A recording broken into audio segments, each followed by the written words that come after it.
Doctor ortho Ayurvedic oil and capsule, अब दर्द भी घुटने टेकेगा। बजट सत्र के छठे दिन आज पीएम मोदी लोकसभा में देंगे चर्चा का जवाब। अभिभाषण पर धन्यवाद प्रस्ताव पर होगी चर्चा। उत्तराखंड में खत्म होगा मदरसा बोर्ड, धामी सरकार का बड़ा कदम, बनाया नया प्राधिकरण। रांची में गैर दलीय निकाय चुनाव पर घमासान, मेयर प्रत्याशी घोषणा पर रार, बीजेपी ने निर्वाचन आयोग का खटखटाया दरवाजा। एसआईआर प्रक्रिया में गड़बड़ी के आरोप पर ममता बनर्जी की याचिका पर आज सुप्रीम कोर्ट में होगी सुनवाई। मतदाताओं का अधिकार छीनने का है आरोप।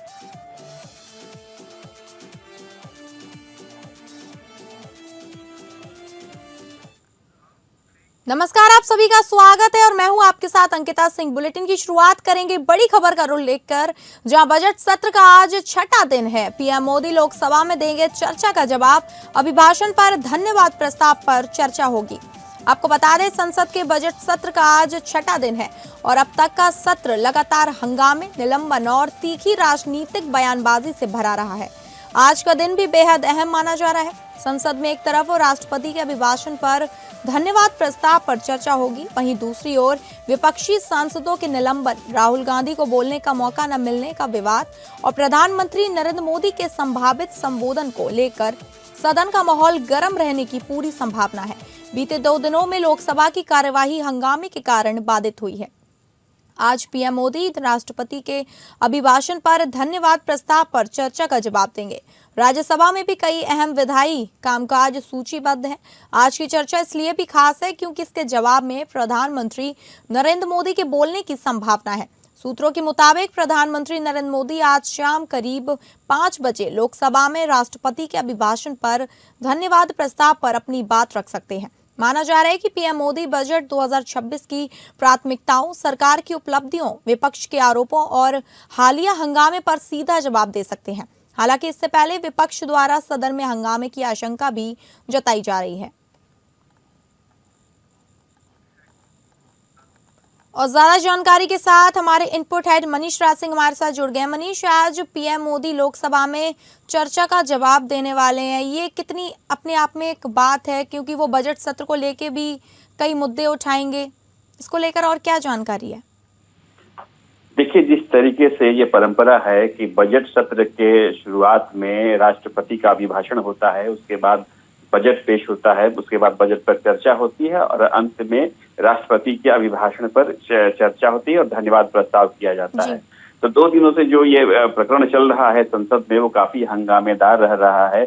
राहुल गांधी धन्यवाद प्रस्ताव की चर्चा से अलग हट करके कुछ अलग बोलना चाहते हैं और संसद के जो अध्यक्ष हैं, लोकसभा अध्यक्ष, वो उनको मना कर रहे हैं और राहुल गांधी इस पर आरोप लगा रहे हैं कि उन्हें संसद के अंदर बोलने नहीं दिया जा रहा है। इसी बात को लेकर के राहुल गांधी ने एक पत्र भी लिखा है लोकसभा अध्यक्ष को, उन्हें बोलने का मौका मिलना चाहिए, ये अभिव्यक्ति की स्वतंत्रता उनकी है। लेकिन आज जब प्रधानमंत्री मोदी का इस राष्ट्रपति के अभिभाषण पर चर्चा होनी है, ये आज भी ये इस बात की पूरी संभावना है कि संसद का यह सत्र जो है काफी हंगामेदार रहेगा। संसद में आज का दिन भी राहुल गांधी के मुद्दे को लेकर के हंगामा होने की उम्मीद है। राहुल गांधी गलवान मुद्दे पर, चाइना मुद्दे पर और केंद्र सरकार को घेरने का मौका न मिलने का विवाद उठा रहे हैं। लेकिन प्रधानमंत्री नरेंद्र मोदी का आज जिस तरीके से राष्ट्रपति के अभिभाषण पर धन्यवाद प्रस्ताव करेंगे, उस दौरान हो सकता है कि कांग्रेस के कुछ सदस्य जो हैं संसद के, वो हंगामा करें। लेकिन प्रधानमंत्री का आज राष्ट्रपति का अभिभाषण एक खास पल होगा जिस पर सबको सुनने की जरूरत होगी। जी ठीक है, बहुत बहुत धन्यवाद आपका जानकारी साझा करने के लिए। तो आपको बता दें, संसद के बजट सत्र का आज छठा दिन है और अब तक का सत्र लगातार हंगामे, निलंबन और तीखी राजनीतिक बयानबाजी से भरा रहा है।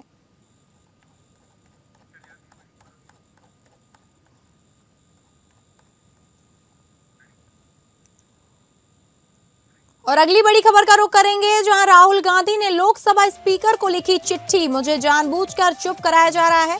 राहुल ने स्पीकर को पत्र लिखकर विरोध दर्ज कराया। आपको बता दें, लोकसभा में बोलने का मौका न मिलने पर नेता प्रतिपक्ष राहुल गांधी ने स्पीकर ओम बिरला को पत्र लिखकर कड़ा विरोध दर्ज कराया है। उन्होंने आरोप लगाया कि राष्ट्रीय सुरक्षा जैसे अहम मुद्दे पर उन्हें जानबूझकर बोलने से रोका गया, जो लोकतांत्रिक परंपराओं के खिलाफ है। राहुल गांधी ने इसे अभूतपूर्व बताते हुए कहा कि राष्ट्रीय सुरक्षा जैसे गंभीर मुद्दे पर उन्हें सदन में बोलने से जानबूझकर रोका गया, जो लोकतंत्र की मूल भावना के खिलाफ है। अपने पत्र में राहुल गांधी ने लिखा कि राष्ट्रपति के अभिभाषण पर धन्यवाद प्रस्ताव की चर्चा के दौरान उन्हें बोलने की अनुमति नहीं दी गई। उन्होंने बताया कि वह सोमवार को जब वह भारत चीन सीमा पर 2020 में हुए टकराव का जिक्र करते हुए एक मैगजीन का हवाला दे रहे थे, तब स्पीकर ने उनसे कुछ दस्तावेज को प्रमाणित करने को कहा। राहुल गांधी के मुताबिक संसदीय परंपरा के अनुसार किसी भी सदस्य को सदन में किसी दस्तावेज का उल्लेख करने से पहले उसे प्रमाणित करना होता है और उसकी जिम्मेदारी लेनी होती है, जो उन्होंने पूरी तरह निभाई। राहुल गांधी ने लिखा कि परंपरा के अनुसार दस्तावेज प्रमाणित होने के बाद सदस्य को उसे उद्धृत करने की अनुमति दी जाती है और इसके बाद सरकार का दायित्व होता है कि वह उस पर जवाब दे। वहीं इस प्रक्रिया में स्पीकर की भूमिका वहीं समाप्त हो जाती है। इसके बावजूद उन्हें मंगलवार को बोलने से रोका गया, जो गंभीर चिंता का विषय है। उन्होंने आरोप लगाया कि लोकसभा में उन्हें बोलने से रोकना इस बात का संकेत है कि नेता प्रतिपक्ष के रूप में उनकी आवाज को दबाने की कोशिश की जा रही है, खासकर तब जब मामला राष्ट्रीय सुरक्षा से जुड़ा हो। राहुल गांधी ने यह भी दोहराया कि राष्ट्रीय सुरक्षा राष्ट्रपति के अभिभाषण का अहम हिस्सा थी और इस पर संसद में चर्चा होना जरूरी है। मुझे बोलने नहीं दे रहे हैं, मुझे बस 2-3 लाइन बोलनी है, उसमें सब पता लग जाएगा, बट वो बोलने नहीं दे रहे हैं। मैं कह रहा हूं कि it's a matter of national security. These are the words of army chief, serious leader of our forces, and it's a conversation that he has had with Rajnath Singh ji and also with mister Narendra Modi. All I am saying is that I want to say in the house what the army chief has written. बस वही मैं बोलना चाह रहा हूँ, army chief ने क्या बोला है, मोदी जी ने उनसे क्या कहा, राजनाथ सिंह जी ने उनसे क्या कहा, क्या ऑर्डर दिया, मैं पार्लियामेंट हाउस में बोलना चाहता हूँ। पता नहीं इतने क्यों डरे हुए हैं। आप कह रहे थे एमुनेशन है उससे, हाँ? But Mr. Gandhi, Narwane's statement has come out. He is saying that not even 1 inch of the land was given. That's not the point here. The point here is exactly what the Prime Minister said and what Rajnath Singh ji said. That is the point here, right? Whether the land was taken or not, that's a different question. We'll come to that. But before we come to that, the leader of the country is supposed to give direction. The leader of the country is not supposed to run away from decisions and leave decisions onto other people's shoulders. That is what the Prime Minister has done. Okay, one second, let me speak. Making a very big allegation, the Prime Minister. No. I'm not. Let me speak. But the book is not even published, Mr. Gandhi. Let me speak. You're all defenders of the BJP. No, not at all. Yes. That's your agenda. Now listen to me. You asked me a question. Let me answer the question. Okay. This is not me. This is the army chief. This is what the army chief has written in a book. The book is not being allowed to be published. It is languishing.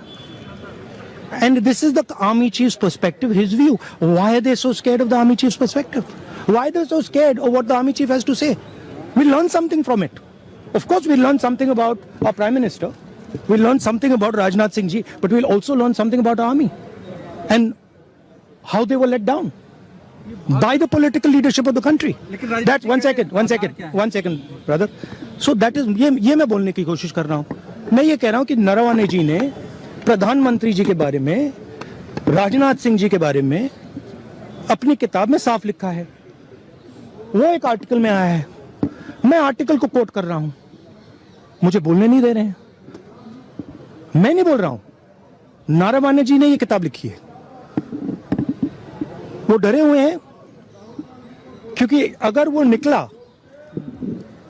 तो नरेंद्र मोदी और राजनाथ सिंह की जो reality है वो लोगों को पता लग जाएगी कि जब चाइना हमारे सामने खड़ा था, आगे आ रहा था, 56 इंच की छाती को क्या हुआ था, उस लाइन में है पूरा. Thank you.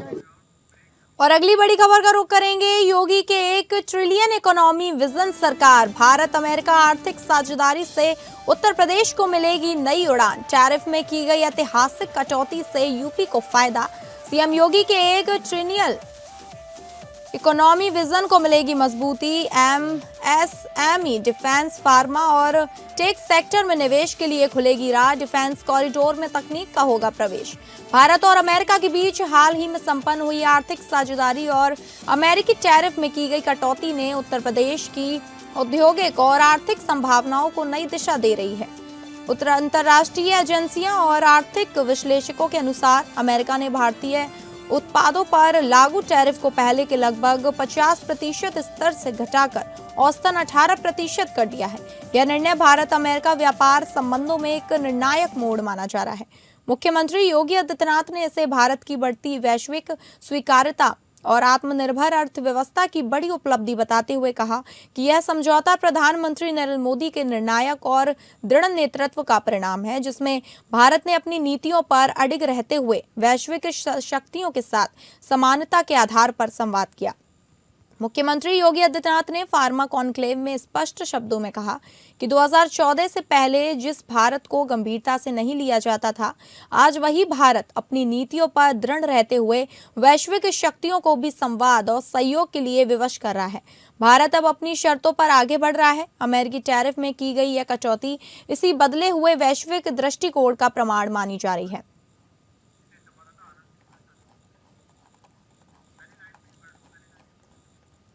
और ज्यादा जानकारी के साथ हमारे विशेष संवाददाता आनंद सिंह हमारे साथ जुड़ गए हैं।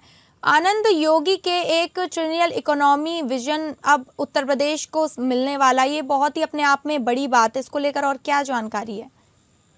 बिल्कुल, देखिए, जब सत्ता संभाली तो उत्तर प्रदेश के मुख्यमंत्री के तौर पर योगी आदित्यनाथ ने, तभी उन्होंने एक सपना देखा था कि $1 ट्रिलियन इकोनॉमी उत्तर प्रदेश की होनी चाहिए। और इसी के मद्देनजर उन्होंने जो इंफ्रास्ट्रक्चर उत्तर प्रदेश का, उस पर ध्यान देना शुरू किया, बल्कि जो औद्योगिकरण है उसमें भी तेजी लाने का प्रयास किया गया सरकार की तरफ से।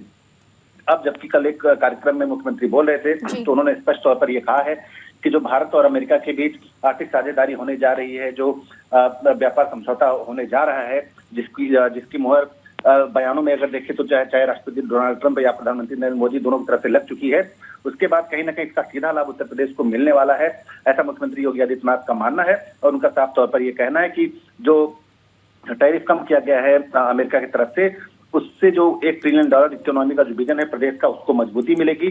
क्योंकि अगर आप देखिए तो जो लघु सूक्ष्म और मध्यम उद्योग, यानी जिसको हम एमएसएमई बोलते हैं, उनकी संख्या सबसे अधिक अगर कहीं पर है तो वो उत्तर प्रदेश है।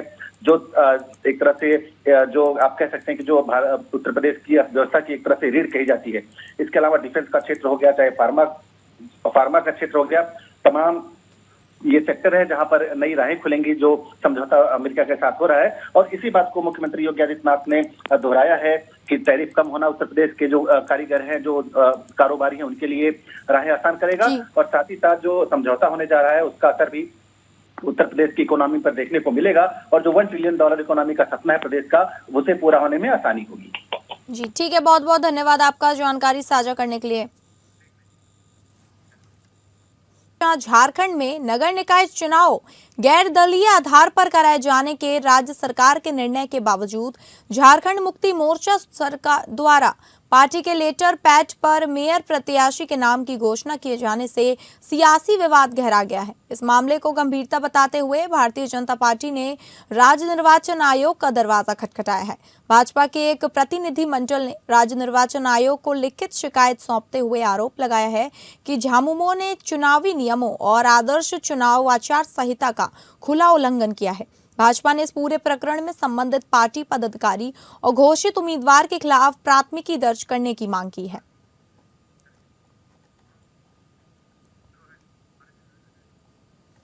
और ज्यादा जानकारी के साथ हमारे ब्यूरो हेड अजय सिंह हमारे साथ जुड़ गए हैं। अजय, आखिर क्या है पूरा मामला, क्यों घमासान मचा हुआ है गैर दलीय निकाय चुनाव पर? देखिए, मैं बताऊं कि जो है झारखंड निकाय चुनाव जो है ना, ये लगभग पूरे साल से जो है ये विवादों के घेरे में रहा है। लगातार जो है भाजपा जो है मांग करती आ रही थी कि नगर निकाय चुनाव जल्द घोषणा हो। और दूसरी तरफ जो है इस पर कोई सुनवाई नहीं हो रही थी। तब जाकर के एक हाईकोर्ट में एक अपील होती है और तब जाके हाईकोर्ट का तल्ख टिप्पणी होती है, तब जाके ये जाके 27 जनवरी को जो है झारखंड निकाय चुनाव की घोषणा होती है, सरकार के द्वारा होती है। इसमें सबसे दिलचस्प पहलू ये है कि जो है कल जो झारखंड बीजेपी का एक प्रतिनिधि मंडल जो है वो राज्य निर्वाचन आयुक्त को जाकर एक मांग पत्र सौंपता है, एक शरण पत्र सौंपता है और ये आरोप लगाता है कि झारखंड मुक्ति मोर्चा ने जो है वो एक जिलाध्यक्ष का एक लेटर पैड होता है और उसमें कहा गया है कि इस पर जो है ये अपने प्रत्याशियों की घोषणा हो सकती है, क्योंकि ये जो राज्य सरकार के लिए लगातार जो है भाजपा का कहना था कि हम लोगों ने लगातार ये मांग कर रहे थे कि निकाय चुनाव जो है वो दलीय आधार पर हो, लेकिन सरकार जो है उस पर नहीं मानती है और उस पर दलीय आधार पर चुनाव का नहीं किया जाता है। तो अब किस ग्राउंड पर जो है देवघर के जो देवघर जिलाध्यक्ष हैं संजय शर्मा, उनका अपने लेटर पैड पर वहां के मेयर पद के लिए रवि राउत की घोषणा करते हैं। तो आखिर किस हैसियत से वो जो है वो सरकारी लेटर पैड पर जो है उसकी रवि राउत की घोषणा कर सकते हैं। तो ये जो है ये असंवैधानिक है और इसके लिए जो है इन दोनों लोगों को ये निर्वाचन प्रक्रिया से दूर रखा जाए, उनको जिला से जल्द बदल किया जाए। लेकिन एक जो महत्वपूर्ण सबसे पहली बात तो ये है कि ये जो घोषणा हुई है वो 17 जनवरी को घोषणा हुई है, 2026 को घोषणा हुई है और ये जो बीजेपी जो स्मरण पत्र जो लेकर गई थी वो 20 जनवरी 2026 को है। तो ये झांगमो ये कह सकती है कि हम चुनाव घोषणा से पहले ये हमारा लेटर था। तो इसमें एक ये पेच हो सकता है। बहरहाल देखने वाली बातें हो कि आने वाले दिनों में इस पर क्या प्रभाव पड़ता है, ये तो वक्त ही बताएगा। जी ठीक है, बहुत बहुत धन्यवाद। आप नजर खबर पे बनाए रखिएगा। और अगली बड़ी खबर का रुख करेंगे, जहां मदरसा बोर्ड खत्म, नया प्राधिकरण बना। धामी सरकार का बड़ा कदम, मदरसा बोर्ड की जगह नया प्राधिकरण बनाया गया। प्राधिकरण जुलाई में समाप्त होने वाले मदरसा बोर्ड की जगह लेगा। आपको बता दें उत्तराखंड में अब मदरसा बोर्ड खत्म कर दिया जाएगा। इसकी जगह पर राज्य की पुष्कर सिंह धामी सरकार ने मंगलवार को राज्य अल्पसंख्यक शिक्षा प्राधिकरण का गठन किया है। यह प्राधिकरण इस साल जुलाई में समाप्त होने वाले मदरसा बोर्ड की जगह लेगा। मुख्यमंत्री पुष्कर सिंह धामी के विशेष सचिव डॉक्टर पराग मधुकर धकाते ने इस संबंध में अधिसूचना जारी की है। अधिसूचना के अनुसार राज्यपाल lieutenant general retired Gurmeet Singh ने प्राधिकरण का गठन करते हुए उसमें अध्यक्ष समेत 12 सदस्यों को नियुक्त करने की स्वीकृति दी है। और ज्यादा जानकारी के साथ हमारे संवाददाता आलोक सेमवाल हमारे साथ जुड़ गए हैं। आलोक, धामी सरकार का ये बहुत बड़ा कदम है मदरसा को खत्म करने को और नए प्राधिकरण बनाने को लेकर, इसको लेकर और क्या जानकारी है? जी बिल्कुल, देखिए ये अधिसूचना जो है पराग मधुकर द्वारा जारी की गई थी। मुख्यमंत्री के निर्देशानुसार जो जुलाई 2026 है उससे ये नियम लागू हो जाएगा। उत्तराखंड पहला ऐसा राज्य बन जाएगा जहाँ पर मदरसा बोर्ड है उसको समाप्त किया जाएगा। इसके अनुरूप जो है अल्पसंख्यक बोर्ड जो है उसको लागू किया जाएगा। इस बोर्ड के अनुसार जो अल्पसंख्यक वर्ग है उनका एक निर्धारित बोर्ड बनाया जाएगा। सिर्फ मदरसे तक ये सीमित नहीं रहेगा। उद्देश्य इसका ये है कि ये जो स्कूली शिक्षा होती है, जो बेसिक शिक्षा होती है, उसको मूल रूप की शिक्षा से जोड़ना। जो ये बोर्ड बनेगा उसमें CBSE और ICSE के तहत जो है पढ़ाई करवाई जाएगी। तो इससे काफी फायदे भी देखने को मिलने वाले हैं। हालांकि 2026 में जब ये लागू होगा जुलाई में, उसके बाद ही पता लग पाएगा कि धरातल पर किस तरह से उतरा है। हालांकि जो मदरसा बोर्ड है उसने भी इसका स्वागत किया है, क्योंकि अल्पसंख्यक वर्ग जो है वो अलग अलग नियमों के दायरे में जो है अपने शिक्षा को प्रदान करवाता है। अब अल्पसंख्यक बोर्ड एक ही बनाया जाएगा जिसमें जितने भी अल्पसंख्यक वर्ग है वो समान रूप से जो है शामिल होंगे। अब 2026 जुलाई में इसको लागू किया जाएगा, धरातल पर उतारा जाएगा। उसके बाद कुछ निष्कर्ष क्या निकलता है ये देखने वाली बात होगी। जी ठीक है, बहुत बहुत धन्यवाद आपका जानकारी देने के लिए। तो आपको बता दें कि अब मदरसा बोर्ड खत्म होंगे और नया प्राधिकरण बनेगा, ये धामी सरकार का बड़ा कदम है।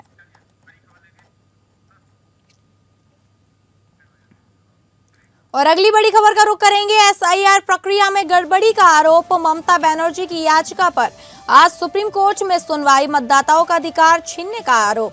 आपको बता दें, पश्चिम बंगाल में एसआईआर प्रक्रिया में गड़बड़ी का आरोप लगाने वाली सीएम ममता बनर्जी की याचिका पर आज सुप्रीम कोर्ट सुनवाई करेगा।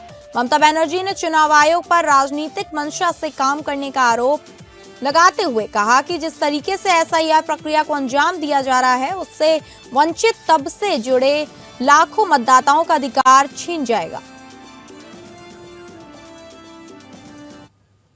और ज्यादा जानकारी के साथ हमारे संवाददाता विवेक सिंह चंदेल हमारे साथ जुड़ गए हैं। विवेक, पूरा मामला क्या है, विस्तार से बताइए। नहीं, ये आवाज विवेक, आपको हमारी आवाज आ रही है? बिल्कुल बिल्कुल जी, क्या जानकारी है? आज सुप्रीम कोर्ट सुनवाई करने वाला है इस मामले को लेकर। याचिका दाखिल की गई है और ये कहा गया है कि जो एसआईआर की प्रक्रिया हो रही है उस प्रक्रिया में धांधली की जा रही है। जो मेन वोटर्स हैं, जो यानी कि जो कुछ ऐसे वोटर्स हैं जिसमें ये डिस्क्रिपेंसी है हल्की फुल्की, उन वोटर्स को पूरी तरीके से बाहर करने की पूरी कोशिश की जा रही है। इसी वजह से उन्होंने इलेक्शन कमीशन और वेस्ट बंगाल के जो चुनाव आयुक्त हैं उनके खिलाफ सुप्रीम कोर्ट में याचिका दाखिल की। उसके अलावा हम आपको ये भी बता दें कि फिलहाल ममता बनर्जी सुप्रीम कोर्ट में आ चुकी हैं और जो कोर्ट नंबर 1 है कि वो उसके अंदर बैठी हुई हैं और वो आज जो सुनवाई होने वाली वो इस मामले में खुद जो अपनी दलील है रखेंगी। इसी वजह से उन्होंने इन पर्सन की एप्लीकेशन लगाई थी। इसको अब ये देखना है कि कोर्ट इसको स्वीकार कर लेगा और अपनी दलील रखेंगी, जैसा कि अभी तक की जानकारी है। दूसरी बात ये कि जो सुप्रीम कोर्ट में उन्होंने एक इंटरलोक्यूटरी एप्लीकेशन बीती रात लगाई है और उसमें कहा है कि जो सुप्रीम कोर्ट है वो कुछ डायरेक्शन दे और ये कहे कि जो कुछ छोटी मोटी त्रुटियों वाली ऐसी चीजें होती हैं उनके लिए वो सुओ मोटो लेते हुए जो इलेक्शन कमीशन है वो खुद इनको जो दस्तावेज है उनके आधार पर उनको सत्यापित कर सही करे। इसके अलावा जो इलेक्शन जो 2026 में वेस्ट बंगाल में इलेक्शन होने वाले हैं उन इलेक्शंस के लिए जो 2002 के आधार पर जो इलेक्टोरल लिस्ट है उसके आधार पर चुनाव की अनुमति दी जाए और डायरेक्शन पास कर दिए जाए। क्यों? उसका कारण उन्होंने दिया है कि जो नई एसआईआर प्रक्रिया हो रही है इसकी वजह से कुछ ऐसे जेन्युइन वोटर्स हैं लाखों की संख्या में जिनके नाम कटे हुए हैं और उनकी आखिरी तारीख जो है 4 ही दिन बची हुई है, जिसकी वजह से उनका सत्यापन नहीं हो पाएगा और वो वोट देने से वंचित रह जाएंगे। ऐसे में जो अगला इलेक्शन विधानसभा का होने वाला उस विधानसभा के इलेक्शन में 2002 का जो इलेक्टोरल रोल है उसके आधार पर ही जो वोटिंग है वो कराई जाए। एसआईआर की जो प्रक्रिया है वो उसको फिलहाल के लिए रोक लगा दी जाए। तो आज सुप्रीम कोर्ट में इलेक्शन कमीशन के खिलाफ जो उनकी याचिका है और ये जो इंटरलोक्यूटरी एप्लीकेशन दाखिल की गई है इस मामले पर ये खुद अपनी दलील रखेंगी पश्चिम बंगाल की मुख्यमंत्री ममता बनर्जी और ये पहली ऐसे मुख्यमंत्री होंगी सिटिंग जो कि अपने मामले में दलील रखने के लिए सुप्रीम कोर्ट में आई हैं और आज ये अपनी दलील रखेंगी क्योंकि उन्होंने जो अपनी जो उनकी नाम की स्लिप बनी है और जो पिटीशन फाइल की उसमें इन पर्सन आर्गुमेंट की इजाजत मांगी थी। इसको कोर्ट ने इजाजत अब यहाँ पे आर्गुमेंट जब होगा तो देखना पड़ेगा क्योंकि अभी फिलहाल की जो स्थिति है उसमें कोई भी सीनियर एडवोकेट उनकी तरफ से अपीयर होता हुआ नहीं दिख रहा है। वो फिलहाल खुद ही कोर्ट में बैठे और जो कोर्ट का सीक्वेंस है उसके आधार पर उम्मीद जताई जा रही है कि इस मामले की सुनवाई में 2 से 3 घंटे भी लग सकते हैं और हो सकता है कि जो सीक्वेंस है वो ये कह रहा है कि सबसे लास्ट में इस मामले की सुनवाई हो सकती है। ठीक है, बहुत बहुत धन्यवाद आपका जानकारी देने के लिए। तो आपको बता दें, मतदाताओं का अधिकार छीनने के आरोप में ममता बनर्जी की याचिका पर आज सुप्रीम कोर्ट सुनवाई करने वाला है। तो फिलहाल इस बुलेटिन में इतना ही। नमस्कार।